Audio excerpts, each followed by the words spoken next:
Okay. And it is recording.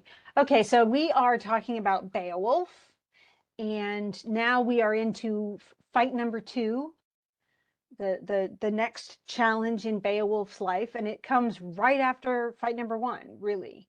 Fight number one, I mean, it really takes half of the poem, the first fight with Grendel, because there's so much set up, about how, when Grendel started to attack and why, and building of Heorot, and kind of, setting up the whole Daneland thing, with Hrothgar as king, and, essentially establishing how fearsome and unstoppable a force Grendel is. Well, of course, then Beowulf shows up, and while everybody else is drinking in the hall, he doesn't. And everybody else falls asleep in a drunken stupor, and he doesn't. And until that point, everybody tried to fight Grendel with swords, and Beowulf brags that he's not going to. He's going to fight him with his bare hands, and it's a good thing because his sword would not have done anything. So, but now Grendel's dead. He got his arm ripped off, and he ran away, trailing blood everywhere, and then went to his grave in the water. The water was bubbling with his disgusting blood and stuff. It's just, and the sea creatures were writhing. It was really horrible. And then they took his arm and nailed it up on the beam, over the hall. So as a trophy of what Beowulf did, and wasn't he brave and strong and all that stuff. And he really was. I mean, he had to be super strong to be able to just rip a monster's arm off. And I honestly, I don't know of an equivalent battle in any epic poems. This has a lot of similarities to, the whole idea of fate and everything that's in the Iliad. And it's certainly, the battles are bloody like they are in the Iliad, but it's not, in the Iliad, they're fighting each other. They're just fighting other people, even if Achilles is super strong. But Achilles is like the Beowulf, except he's not fighting monsters. He's fighting Trojans, and so he easily wins.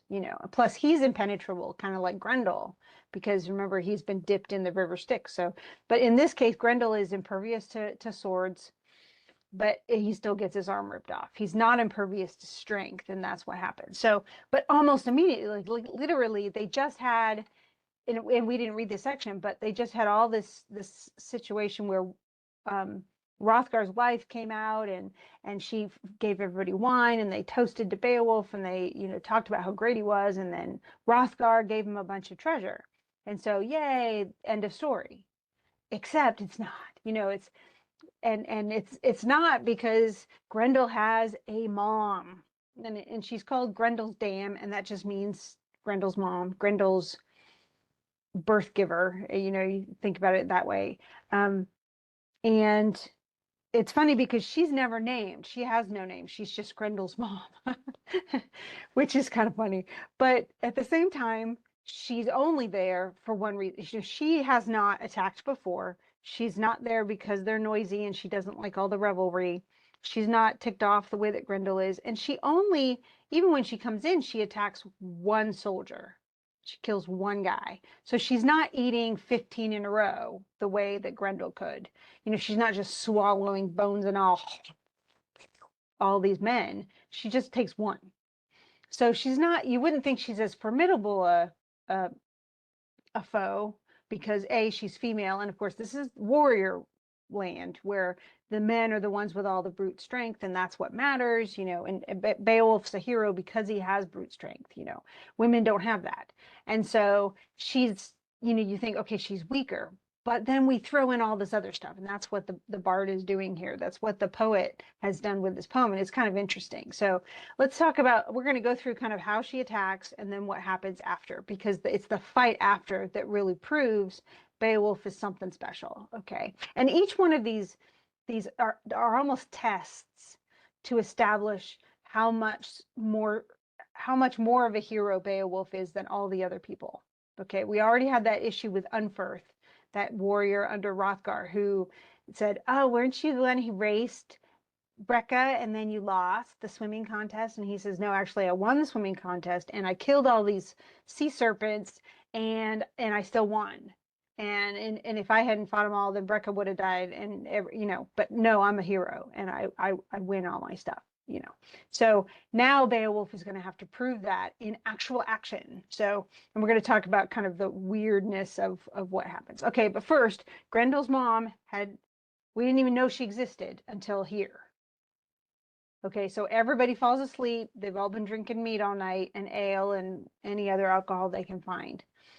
And so they're all sleeping in the hall. It doesn't say anything about whether Beowulf is or not, but very likely he isn't even in the hall. It is highly possible that Beowulf is an honored guest because of what he's just done, is sleeping in another room and given a special room for the night. It's highly possible. But everybody else is sleeping in the hall thinking they're safe because Grendel is dead. His arm got ripped off and he went off bleeding to death. And they're right. He is dead. He is dead. But he went down to his cave where he lives and he died there. And his mom got to see him die. And that made his mom angry, which we can understand. I mean, if somebody hurts my kid, I'd be the same way. So anyway, so they're all sleeping, thinking they're safe. But it even says one will pay dearly for taking his rest. But only one, not 15 people or anything. So then once everything's done, everybody's fallen asleep. Now we find out, and the bard's giving us this, the poet is giving us this little, hey, something's coming, this foreshadowing of something. And then it was seen clearly by all once the fight was over, an avenger existed despite the conflict, one that's still living on after the battle had bided her time. So we know it's a girl, and then we get her. It's Grendel's mom, his monstrous mother, brooded in misery. Of course, she's upset. And she's been living down in the cave under the water, just, with Grendel. And she's one of Cain's kin too. So a descendant of Cain. Remember, of course she is. If he is, she's his mom. So of course she is too. And then they describe again the actual, why is Cain in exile? Why was Cain marked? Well, because he killed his own brother. And that's something you just don't do. Remember, Unferth, Beowulf actually says to Unferth, and you killed your own brother. And that should make you less noble. And so that's a bad thing. It's one of the worst kinds of murders to commit, is a murder either against your own brother or sister or against your parents or grandparents. You don't commit parricide. You don't commit. There are all these fratricide is the killing of your own brother. So essentially, they talks about the fact that then Cain left and was off in exile, far from human joy. And then, of course, this whole race came from him, this monster Grendel race. And and then essentially it recaps the battle even. It says, here came Grendel, but Beowulf relied on his strength, and it aligns him with God's favor, with the generous gift of strength that God gave him, all this stuff. And so he overcame Grendel and he went off to seek his deathbed. Grendel did. But now the mother, dark with greed, and it says that she's greedy. It's probably much more this reason that she came, decided to pursue. She essentially followed his blood trail to the hall where she had never been before. And she wanted to avenge Grendel's death. She found everybody asleep, and the onslaught was lighter by only as much as the power of the female. So she's a woman, so she can't do what a man can do. Her violence in war is less than the male's because she doesn't have the same strength. She doesn't have the same ability, blah, blah, blah, blah, blah. And so she attacks, and then people unsheath the swords. They're going to fight her, but they don't have time to arm themselves besides their swords, and yet they can't hurt her either. So she's just as she has a hex against all that stuff too. So they're not going to be able to kill her with swords, but they draw their swords. They're prepared to fight. But she was in a panic when she was first seen, desperate to flee, now in haste for her life. So she came, took one guy, and that's it. And essentially grabbed him and then ran. then she fled for the fen, and the fen is just like that swamp. It's probably the closest equivalent. And we know what that is because we live here in Georgia, where there are plenty of swamps. Anyway, so she took a companion from Hrothgar. It was one of Hrothgar's besties, best loved companion among all his friends. But Beowulf was missing. And then it even says he lay in another place, one assigned to him after the gift giving. In other words, he was sleeping in a special bedroom. And usually a hall like that didn't have that many. It's not like a big castle would have 18 bedrooms. They would probably have like 4 or 5. And most people would sleep in the hall if they were there. Very few, the special rooms would be given either to ladies of quality or to special people like Beowulf. So he wasn't in the hall. Otherwise, he would have grabbed her, right? And so that's why she got away, is essentially what the suggestion is, because he wasn't there.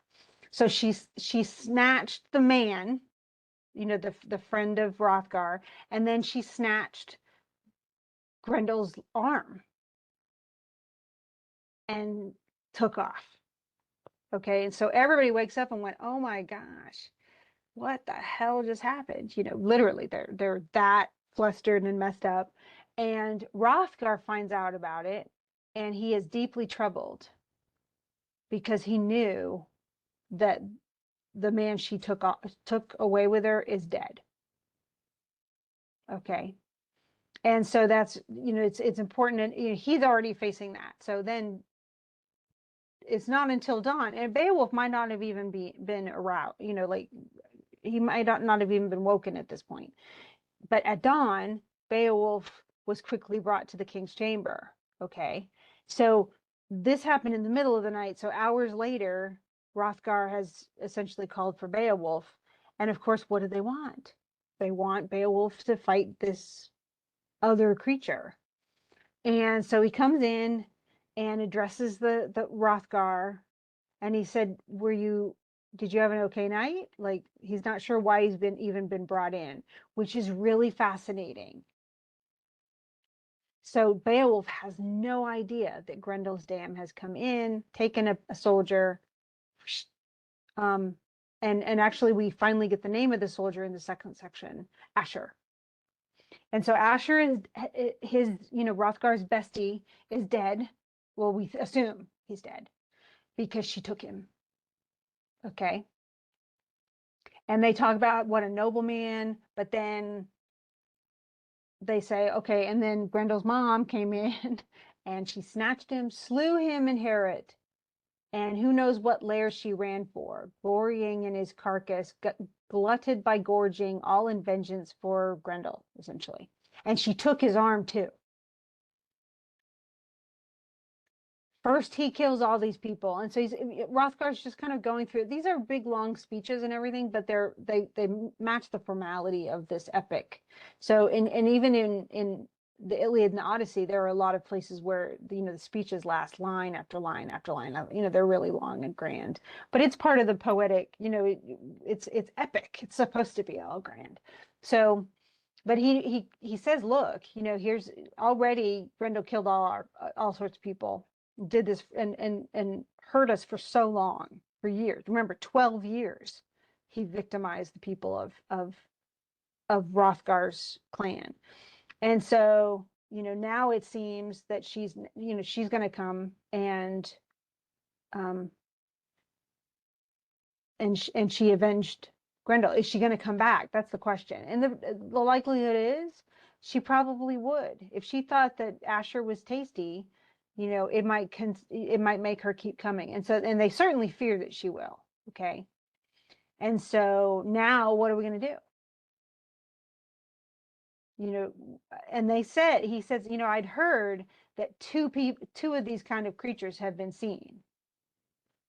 I just didn't know. They said one was male and one was female, but I didn't know that essentially, and that he's been, even the monster, his name's been called Grendel for probably years. We don't know who his dad was, but we've seen two figures. So this is the first time though that we hear anything about Grendel's mom. Like there was another monster. We thought Grendel lived alone. We thought Grendel was the only thing, so it's meant to surprise us, though. The attacks, it surprises the Danes, but it also surprises us as an audience. And so, and he says they've been seen in the forest, but especially over near the fen. So there's actually a grove and all these trees around water, this pond, and we see weird stuff going on in the water. Okay. And it says fire on the flood. So that it read weird stuff, and no one will climb, it will swim in that pond.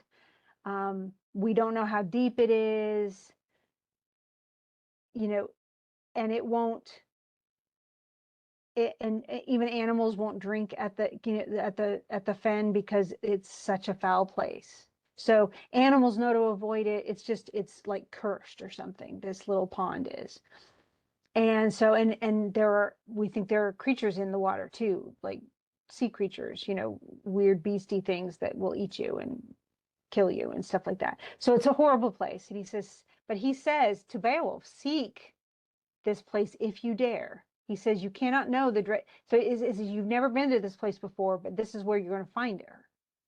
And I'll give you more treasure if you go and battle her and win. So he gives him yet another, not only the monetary incentive, which at that time was, gold went with glory. And so it matters, it's just like kind of like the Olympics are about to start, and people want to win the gold medal. They don't want to win the silver medal. They want to, so the worthiness of you in some ways is measured by the wealth that you get. And so he says, if you're brave enough, go seek this fen, seek this pond. And we don't know much about it. We just know the animals won't drink out of it. We know it's a bad, creepy place. We know it's dangerous, but if you battle her and win, I'll give you more treasure. And Beowulf was like, absolutely. He doesn't even, well, I don't know, I kind of wanted to go home. No, he's just like, he goes, it's always better to avenge a friend than mourn too deeply. So don't grieve. Everybody is going to meet our end, at some point in our lives. We're all going to die. We must await our end, every single one of us. But let every man who can win glory before he dies. That's what a warrior is supposed to do. He says that. And so he says, that's what's going to last, is what you have accomplished, the deeds you have done, the wealth you have acquired, the battles you've won, all of the stuff before you die. And so let's go. Beowulf doesn't even want to wait, and he doesn't. He says, let's go. Let's swiftly follow the trail of this mother of Grendel. And he says, I swear to you that go where she will not be lost. In other words, I will find her. Whether she climbs up on a mountain, where she, swims out in the ocean, you be patient and you endure, but I'm going to go and fight her. And of course, Hrothgar's ecstatic because his own people aren't going to be able to fight her off. And so he's really grateful. Well, then they actually, put Hrothgar on a horse, and then they walk out with foot soldiers, and they follow her tracks. Now, these tracks aren't just her foot tracks, but it's also the tracks. This is the same path that Grendel took, and it's it's a little still bloody because not because of Grendel, but because of Asher. And so, sorry. And then essentially they follow, go all the way through. And it's a long way, across steep stony slopes, narrow ways, choked paths, uncertain gullies, cliff ledges over haunted lakes. And then finally he gets to this grove, this trees around the pond, the fen, and the water below seethed with blood. And they're just like, oh my God, there's the blood. And not only that, but at the edge of where Beowulf's supposed to jump into the water and everything, at that edge is Asher's head. And so they know, absolutely know, they thought, okay, he's likely dead. Oh, now they know he's dead. And so they all sit around to watch, and they're watching the sea serpents writhing around in the bloody water, and it's just nasty. It's one of those things where, I don't know if you've ever been to the Gulf on a time when they have like the red tide or something, and you look at the water and you think, nah, I'm not swimming in that. Well, that's kind of where they are, only with sea creatures and blood, and it's just vile. And so they're writhing around in the water, and one of Beowulf's men shot one with an arrow deep through the heart, and killed it. And so it's just nasty. I mean, it's and they're just not sure, and then it drags them up, and everybody's looking at the thing going, no, I'm not getting at that water. But Beowulf, fearless of death, armed himself nobly. In fact, he put on chainmail. And I don't know if you've ever seen The Lord of the Rings, but this reminds me of the point where Frodo is stabbed, but he's wearing mithril. He's wearing a like, essentially it's a magic sort of made chainmail that is impenetrable, and that saves him when he's stabbed, because it hurts him, but it doesn't stab through the mail. And so he even put on chainmail to protect himself, and it's a good thing he did, we find out later, okay, so that no one can, stab through it, essentially. No grasping in malice choke his life. And this is important because that's exactly what's going to happen in a minute. Well, not in a minute, but in a while. And so he puts on a helmet. So he's not only swimming, but he's swimming in full armor, which has got to weigh him down. And then Unferth, remember that soldier that had already had an argument with him about Brecca and the swimming, and then, Unferth, of course, killed his brother, and, well, instead of still being resentful, he offers Beowulf his sword, Runting. And what a cool name, Runting. But anyway, and so it's a beautiful sword. And it even has snake forms on it, which is really fascinating. It's tempered in blood, so it's been used, and it had never failed any man who had waved it in battle. Okay, so this is a great sword to get. And it said not for the first time was it to be wielded. So in other words, this is not the first time it was in battle. Of course, he lent the sword to the better man, that's Beowulf. And he didn't mention all the nasty stuff he'd said when he was drinking the day before and been snotty, But Unferth's not willing to go into the water and swim and go find the beast. So again, Beowulf's still the better man because he's willing to take the challenge and do the brave thing. But and so essentially he offers the sword, but he's not willing to go and fight too. And then Beowulf boasts, but he also says, he goes, look, I may die doing this. So he says, now I'm ready for every venture, that if I should depart life in serving you, then after my death, you would act like a father, protector of my company. In other words, if I die, protect the warriors I brought with me, and send all of the treasure that I've earned back to Higelac, to my king, because that's where he's going to go anyway. So if I die and don't come back from the water, and so he knows he could die. He knows any of these. I mean, he could have died 2 nights ago when he faced Grendel. And so he says, and he thanks Unferth for the ancient blade. And he says, and he hopes that God will grant him victory. Okay. And he says, I will gain glory with Runting the sword or die. And then he jumps in the water, which is seething with serpenty things and stuff. And then this is where we go way off the deep end of magic, because it took him the best part of the day before he could reach its solid bed. So he swims down, down, down, down, down. It's super deep. So it takes him almost all day to swim down to the bottom of the pond. Now, of course, we can't hold our breath that long. So that alone, since he doesn't have scuba gear, this is way earlier than that, he's super amazing, because he can hold his breath for hours and hours and hours. But of course, then I can't really call her Mrs. Grendel, because she's not his wife. She's his mom. Grendel's mom knows he's in the water. she instantly senses that he's there, and she knew that a human entered her strange realm from above. And so she goes out to find him, and she seizes Beowulf in her grasp. Remember, they talked about that chainmail and how it would keep him from being crushed by something grabbing onto him.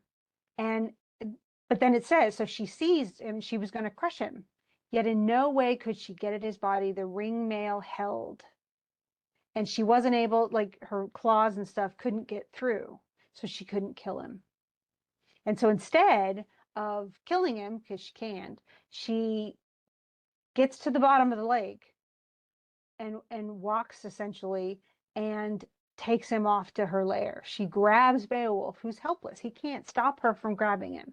And she drags him into the cave where essentially he's going to see Grendel, Grendel's dead body, but still Grendel. And so other creatures, of course, are following them, and they're tracking his scent, and they're all going after him, and they're still trying to, bite at him and grab him and everything. And he couldn't, but none of them can really kill him because of the chainmail.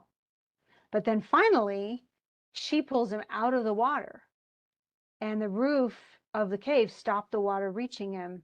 And so he's able to see inside a cave, and the cave is relatively dry. Okay. And there's even a flame. He sees a fire in there. And this is finally when he gets to look at and see Grendel's mom for what she is. Okay.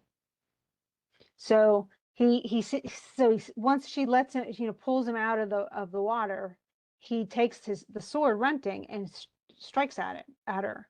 And so he swung it so the ring marked blade rang out its wild war song, but the steel would not hew and bite. This is the one time Runting fails. Okay. Why? Because she has the same mystical barrier that doesn't allow men's swords to hurt her. So he could take it a knife, no matter what, it's a man's sword, it's not going to harm her skin. So it just doesn't work. But he keeps on, he's still going to keep fighting. And why? Because he still wants the fame. He's strong in courage and mindful of fame. And so he hurls the sword to the ground. He's like, okay, this is useless. And he was going to hand grasp her again. So he was going to grab her, just like he grabbed Grendel and, ripped his arm off. And he says, so must a man do. Like he has to keep fighting. He has to know that, not really care, okay, I might die. He has to be brave enough to keep on, or he's never going to win. And so he gripped Grendel's dam by the shoulder, heaved hard in his anger, throwing his deadly foe to the floor. But she hit back swiftly, caught him in turn in a fierce grasp, and gripped him tight. So in some ways, she's turning it on its head. What he did to Grendel, she grabs him and grips him tight the way that he gripped Grendel tight.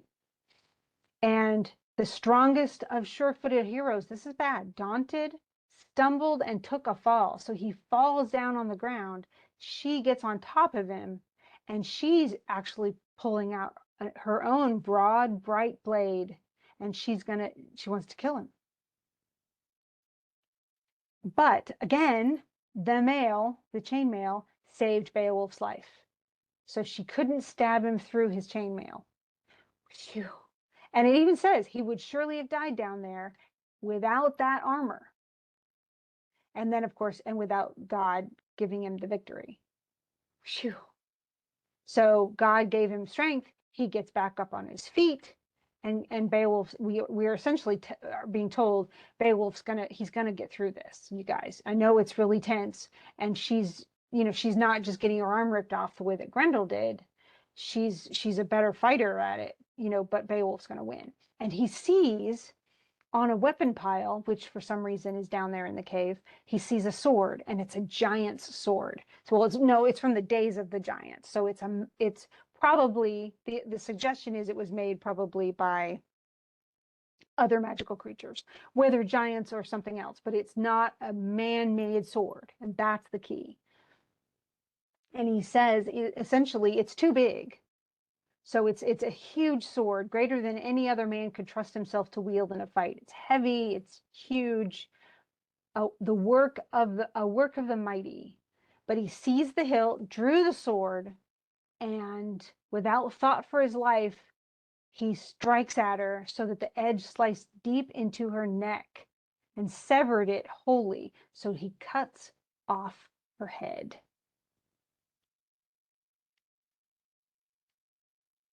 And he's looking at it like, oh my gosh, I actually did it. Yeah. And the light is like instantly the cave seems brighter because she's dead. But then he starts looking through the hall, well, through the cave, really. And he's looking for what? He's looking for Grendel. And essentially, well, now he has a sword. So if there's another monster, he's gonna, or if Grendel's still alive, he's gonna make sure he's dead. And then, of course, it describes again why Grendel earned that. He already did. He actually, up here, he already sliced through her head, striking without thought for his life, so edged, sliced deep into her neck, shattering the bone. He cuts off her head, severing it wholly, so that she fell. So he chops off her head, the Grendel's mom, and she's dead. One would assume she can't, live through that, but she's dead. And now he's looking essentially for Grendel, but he still has that sword from the Giant's Age, this massive sword that no one else would be able to wield as a sword. And so Beowulf now finds Grendel, and Grendel's dead. He's lying there lifeless, its flesh torn by him in Heorot, and he's still armless. He gave it a harsh sword blow, and the corpse split at this stroke after death. He cut off Grendel's head. So he cut off Grendel's mom's head and kills her. Then he goes to Grendel's body, and Grendel's dead. He bled to death probably, and he cuts off Grendel's head. And now, yes, he just wanted to make sure, and he was probably, I mean, it doesn't say this for sure, but he's probably looking to see if there's any other, Grendel type monsters in there. He's going to kill them all. Now that he has a sword that works, he's going to do that. Okay. So, and meanwhile, up above the water, all Hrothgar's people are watching the lake boil of, sudden turmoil of blood red water. And they're like, oh no. And the good thing they spoke of, the good king they spoke of, no longer expected the prince to return. And so they all looked at the water churning like that with blood, and they agreed the she-wolf, the Grendel's mom of the deep, must have destroyed him. So meanwhile, so he's down. We know he's already cut off Grendel's mom's head, and yet everybody up above assumes he's been down there for hours and hours, like all day. So they assume he's dead. She's killed him. Oh no, isn't that, that's super bad. And so that's kind of where, they're all despairing because they think, oh no, that's it. Beowulf's died. And they really do. They think, okay, that's it. Beowulf's dead. And so that's, they're all sad. But of course, meanwhile, we know that he's not dead. He hasn't swum back up yet, but anyway, when the ninth hour arrived, this is the last section that we'll read today. The shieldings left the cliff, so they actually leave with Hrothgar. And they're just like, well, he's dead. And the Danes and Hrothgar, they lead all, he leads all his people back home in defeat, thinking, oh no, well, Grendel's mom's killed him, so now what are we going to do? But Beowulf's men stay by the lake. So they don't give up on Beowulf. Hrothgar and his people do. But Beowulf's men, all the gates, are still, they're mostly it's out of mourning. They don't know necessarily, but they're hoping. They haven't lost hope. Hope without belief that they might see their Lord and friend. So they think he's probably dead, but they hope though that he isn't. Okay, so meanwhile, beneath the water, the sword began to break into gory icicles. Okay, that same fancy sword. And it was a wonder the way it melted, as ice will when the father frees the frost fetters, unwinds the braids of water, blah, blah, blah. So essentially, it's breaking apart like ice. The sword itself is. Now, why? Um, because of probably because of the blood. Grendel's and his Grendel's mom's blood, was actually destroying the metal.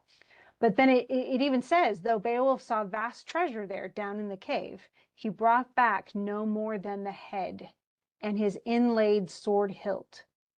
The blade had scorched and melted. It scalded the blood of that poisonous alien spirit. So in other words, the blood of the two monsters destroyed the blade. Okay. So then he takes the sword hilt and the head and swims up. And suddenly the water's calm again. All the turmoil's gone. Now the alien spirit, because she's dead. Everybody, they're both creatures are now dead. And he swims up. He's still swimming in full armor after a huge fight, after swimming for hours and hours, and he's holding a head and a hilt. So he really doesn't have arms either. How he makes it up to the top of again, he's super strong. So he came up to land. The seafarer's leader came to land, pleased with his spoils and the great burden he bore with him. And his men are like, yay, he's not dead. And they're super happy. They are overjoyed at seeing their prince return safe and sound, thanking God, all that stuff. So, and they take off all his armor. The lake is placid. So it's not churning anymore, but it's still blood stained. And so they're going back to Hrothgar's land, but they are happy now because at least Beowulf's alive, and he beat, of course, both of the, we have evidence that Grendel is now totally dead, and of course he cut off the Grendel's mom's head too. So he didn't bring them both back up though, just Grendel's head. So remember, the mom took the arm, but he brought back the head of Grendel, which honestly I wouldn't want nailed anywhere, but that's, ew. Anyway, but they have it, and it's funny because the other people, it's not just the Beowulf, he's not carrying the head back. He's probably pretty tired, so he's just walking. But his men have trouble carrying the head between them. So he swims all the way up this gigantic lake from way down deep with a head holding it in one hand and the sword hilt in the other, and yet two men have trouble carrying it together. Oh no, it took four to carry Grendel's head. So here's Beowulf, super strong. He's able to do these things that even his own people are just like, man, you carried this all by yourself. So this kind of goes into, I mean, if you think about, if you've ever seen Thor and how, only certain people can wield the hammer, well, there you go. It takes four people to carry Grendel's head. And that also suggests to you that Grendel is gigantic. He doesn't just have a normal, human size head. He really is bigger than the average human being, and his head's lots larger and heavier. Because I mean, you could carry a human head fine. It weighs like what, 7 to 10 pounds or something. But Grendel's head is obviously, if it takes four people to carry it, that's really heavy. So, but then they get back, all 14 of them with Beowulf, and they go to the prince. And so remember, the prince, well, the king, thinks that everybody's dead, that Beowulf died, and he's probably totally miserable. But they greet Hrothgar with the head of Grendel, and they hurl his head to the floor where all were drinking, and the earls and ladies gazed in wonder at the fearful sight. And so we skipped the part of this poem, and I'm just going to tell you a little bit of what's missing between here and then the dragon battle, which we'll cover tomorrow. But all that really happens in between is we have yet more scenes where Hrothgar says, "Thank you so much, Beowulf. You're such a great warrior. Here's all this treasure." And treasure is absolutely connected. So, and I may ask you something like that on the test, how much, what does heroism mean for Beowulf? Well, for Beowulf, it means glory, and with glory comes treasure. And very often kings and queens are called ring givers or treasure givers, or and it's kind of where we get the idea of the wedding, the little child who's the ring bearer in a wedding. They're the ones who have the wealth, and their job is to their warriors fight for them and amass the wealth, by attacking other clans and taking their stuff. But then it's the king's job, the lord's job, the head of the clan, to mete out, to give out that treasure where it's most deserved. And so if Beowulf were to do this and risk his life and kill Grendel's mom and kill Grendel, and Hrothgar didn't give him treasure for it and reward him, well, Hrothgar's not a very good king then. And so part of this is the idea of fealty and of feudalism, is that the king or the lord, is served by all of his vassals, all of his thanes, his warriors, and yet in return he gives them treasure, land, wealth. He gives them a reward for their service and their loyalty. And that's what's happened. So even though Beowulf's not a Dane, Hrothgar is willing to give him a lot of treasure because he's essentially made it possible for Hrothgar to live in peace. He doesn't have any monsters chasing after him. And Hrothgar lives happily ever after, and doesn't have to worry about anything, has no more monsters attack him in his lifetime. Everything's fine. And Beowulf takes his people, his 4 warriors, and goes home back to Gateland. And so, and when we actually get to the next stuff, and I'm not going to do that part, but we're going to start next time, and I'll just leave it up overnight so we know exactly where we start. But the next lines are 2391. And so I'm just going to see. And 2391, we will essentially get a little bit of the history of what happened after Beowulf came home. And Beowulf has become the king. And in fact, he's been the king for many, many, many years, which suggests, this is actually in 2144 and on, Beowulf becomes king. So Hygelac was an older, kind of like Hrothgar. He was an older king, and then he passes away. He did not, it doesn't always go by, even if he had a bunch of sons, a son would not necessarily inherit in these warrior cultures. Instead, what they always do is they try to pick the absolute best person. Okay. And that best person is going to be the one who's going to be king, because you want somebody who's a really, really good leader. Okay. So this is where we're going to start next time.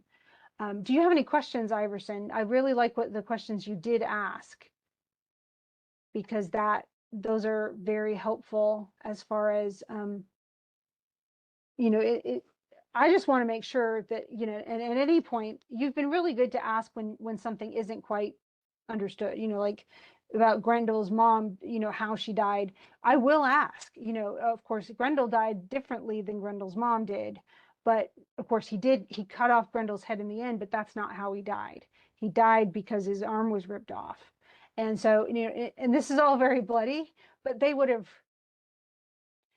he probably fought Grendel's mom, though, because he was afraid Grendel's mom was, well, I mean, some of it is just, Grendel's mom, remember, came and she slew somebody kind of as a vengeance for her son's death. Well, he slew her in vengeance for Asher's death, the death of Hrothgar's friend. Well, the truth is in this kind of tribal loyalty system, it is extremely common. It was throughout history for these nomadic tribes to create feuds with each other. So literally one person, whether it's accidental or on purpose, would kill somebody from another clan. That clan would attack the first clan and either demand what they called, let me go into the chat, if I can. Yeah, there's chat. He'd even go into, essentially what they do is they demand weir guild, and that just means like a price for the man, for the person's death. So it's kind of like, if you remember back with the very beginning of the Iliad, when Chryseis is taken as a slave, and Agamemnon keeps her. And then her dad comes and Chryses does, and he begs, he says, okay, I have all this gold. I want to buy my daughter back. This is like a price, he's paying to get a person back. Well, in feudal societies like this, especially in the nomadic Germanic tribes, it was very common if you killed somebody that you would have to pay some sort of restitution. And that was a weir guild. That was a man price.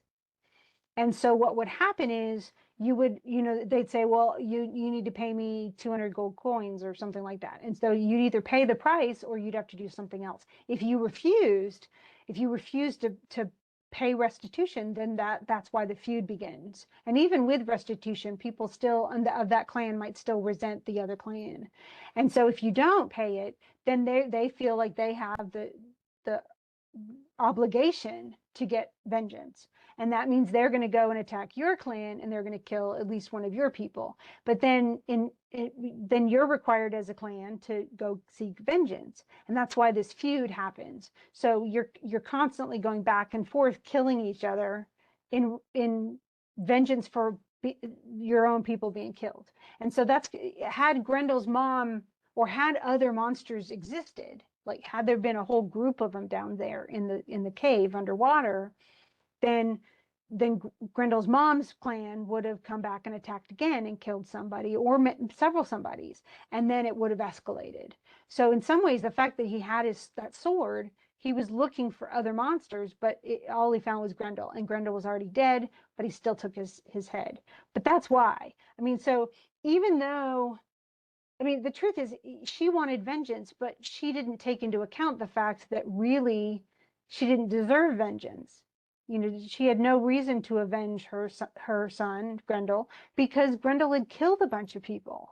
He deserved to die. His punishment was proper and appropriate, given how much he had terrorized the hall for 12 years. So that's like somebody being, executed for being a serial killer, and then the mom of the person executed goes out on a killing spree. Well, that's not vengeance. That's just, he was a criminal.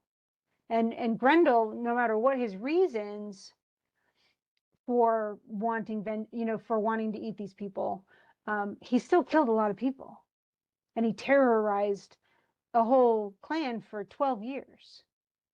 Because they knew if anybody remained in that hall, if they weren't locked up tight and safe, he was going to kill them. And he killed so many people. And he would have killed Beowulf. He reached for Beowulf. He already killed one. Remember, he killed one of Beowulf's men. There were 15 he brought with him. He killed one of them. And then the next person he grabbed was Beowulf. And Beowulf grabbed back. Otherwise, he would have killed Beowulf. He would have probably killed Beowulf, and then he would have killed a bunch of other people too. A bunch of those Geats would have died, if not all of them, if Beowulf hadn't stopped him. So should she have, but again, all she is thinking like a mom. She's not thinking of what's right or wrong. To her, she's just mad that Grendel was killed. So, and she doesn't see humans as, worth as much as her own son, just like her own son didn't. And yet the humans see them as, the monsters as inferior because they're horrible and creepy and they do evil things. And so neither side, if there were more monsters, this would just keep going on and on and on until Beowulf would have to kill tons of people. Well, tons of monsters. Does that make sense, Iverson?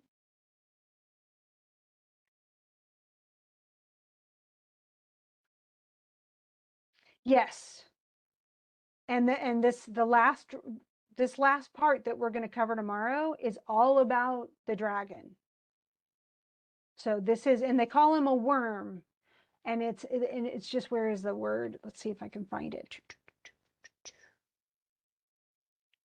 But it's just W. I'll type it in here because it's a different spelling. Worm is how it normally looks in Old English, but it's just like a big worm. It's like a big snake or something. So, but this is a dragon, and this is the final of the 3 fights that he has. Yeah, and usually, Iverson, a lot of people have said, "Oh, I've read Beowulf." Most most of the time when they teach it in high school or in junior high, you read it, it's very much an abridged version, or they only cover the first fight, the fight with Grendel. They don't cover Grendel's mom, and they don't cover the dragon. Or they might do Grendel and Grendel's mom, but that's all they do. So, but honestly, all three are different aspects that probably they don't do the third one because, that's where Beowulf meets his end, and it's sad. But I think in my eighth grade class, when we read it, we only read the first battle. But it's the same thing. I mean, when I read the Odyssey in eighth grade, there were several things that happened in the actual book that they had taken out. So yeah, Beowulf and Achilles. Well, they both show bravery, and they both accept their fate. So they know they could die at any moment. They know they could die in battle, and they are willing to fight anyway. Same with Hector, though. Hector does the same thing. But Beowulf and Achilles are probably similar in that they're much stronger than the average person. And so that adds to their heroism and their supernatural, whatever. There are things they can do that other regular warriors can't do. And so that sets them apart as well. But Beowulf doesn't have the same level of anger. Like, he's just out to go and do brave things and get treasure. Achilles doesn't care about the treasure. Remember, when Agamemnon offers Achilles treasure, he and even offers him Briseis back, he refuses. And then once he goes back in to fight, when Patroclus is killed, and then Achilles is like, I'm going to go and fight because he wants vengeance. He's upset that Patroclus was slaughtered. He's given back Briseis and all this treasure by Agamemnon. He doesn't care. At that point, he's only fighting because he wants to avenge his best friend's death. It is not because he wants treasure. So Beowulf, even though Beowulf wants to avenge people who shouldn't have died, mostly he's out for the glory and the treasure. But he's also super strong, bigger than the average dude, capable of doing things that other men can't do. Fighting Grendel with his bare hands and ripping his arm off. Who can do that? I mean, really? So, or even the swimming, who can swim that long for hours and hours and hours to the bottom of the pond, So, are we supposed to believe, did audiences truly believe that a man could swim for hours and hours, if he were superhuman? Well, if he were superhuman, yeah. But are we supposed to really believe it? Probably not. We're supposed to know that it's sort of exaggerated, just like Achilles, can go out and just slaughter people and never get tired. People get tired, but we're also, with Achilles and with the Iliad, so much of the magic is created by the gods. And so there's still magical elements. They're just very different from the more pagan ones that are here. These monsters that they're fighting, and the dragons. There were no dragons that Achilles fought on the battlefield. The only other people besides warriors that he contended with were the gods. And half the time they were either invisible or in disguise. Mostly they were invisible. So they both had those elements, though, of supernatural, things that are superhuman, and both in the warriors themselves and also that were among the warriors in the battle.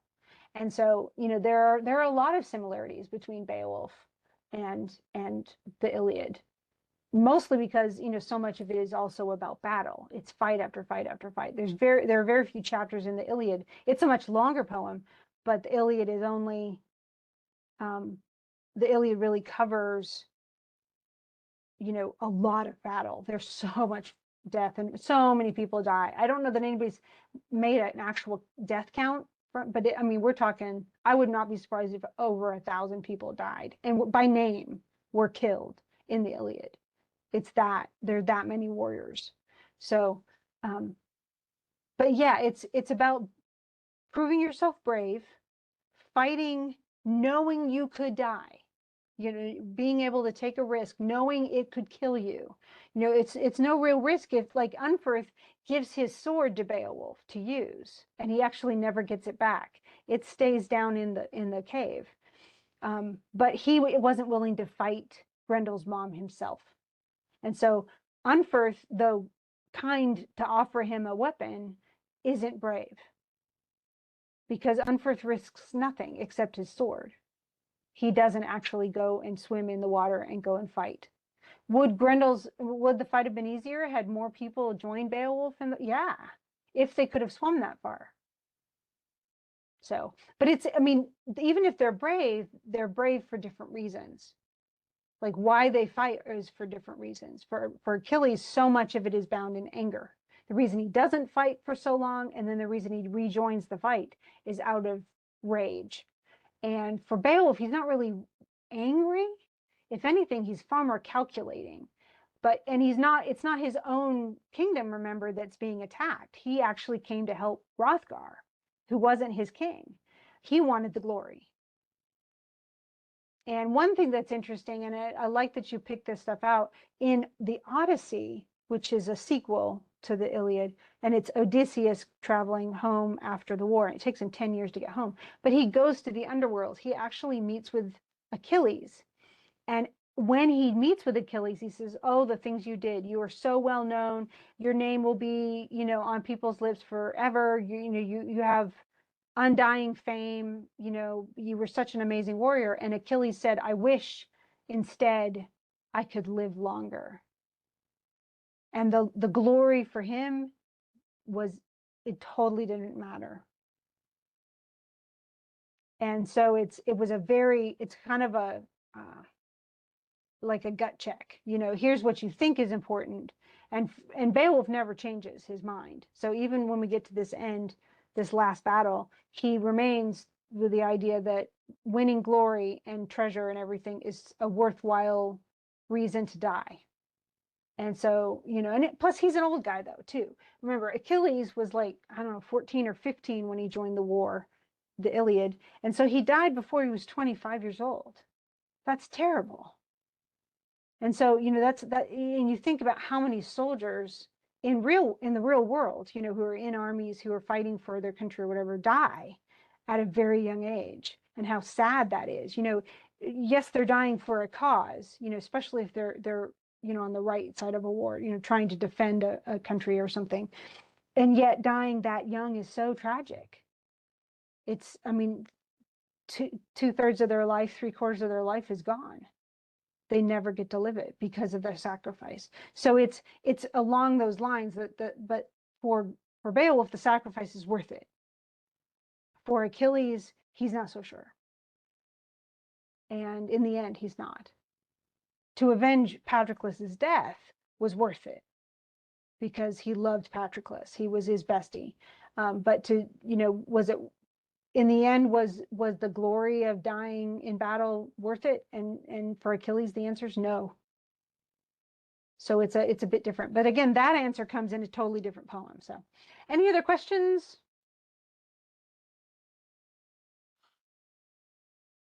Probably.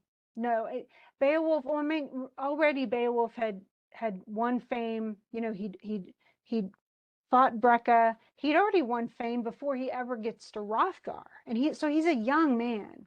My guess is he's probably early 20s when he gets to Hrothgar. And so he's just the best dude. Everybody admired him. Everybody knew he was strong and brave. He had proven himself in his own tribe.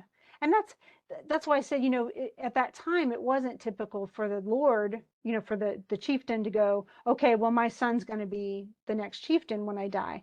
Because his son could be 8 years old, he could be super young. People did not live a long time back then. Or he could be a weak person, or he could be somebody who was a jerk and everybody hated him.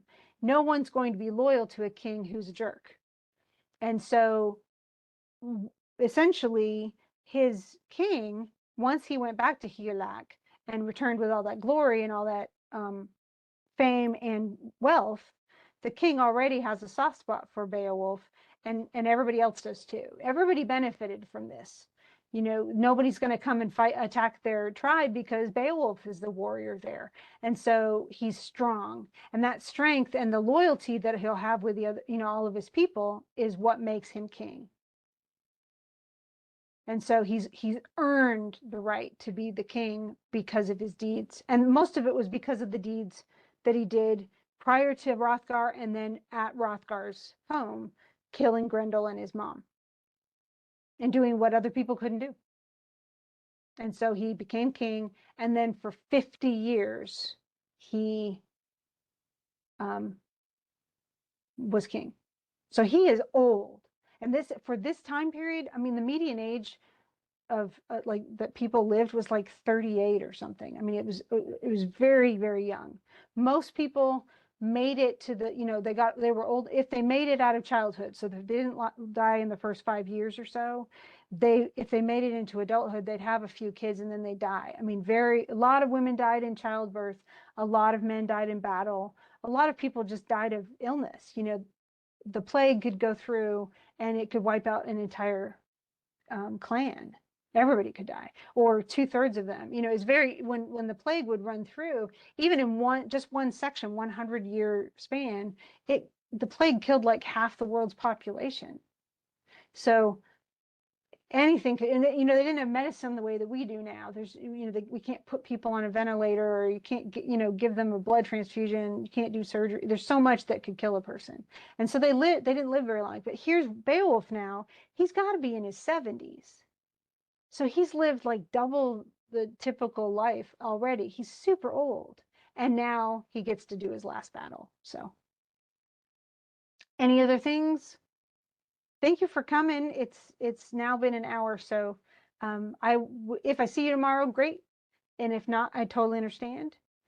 And I'll but again, I'll record it. And so I'll talk about this last fight. So Beowulf, we'll be done with Beowulf tomorrow. Okay. Thank you for coming. I'll see you later. Yes, let me know about that test, okay? Thanks. See ya.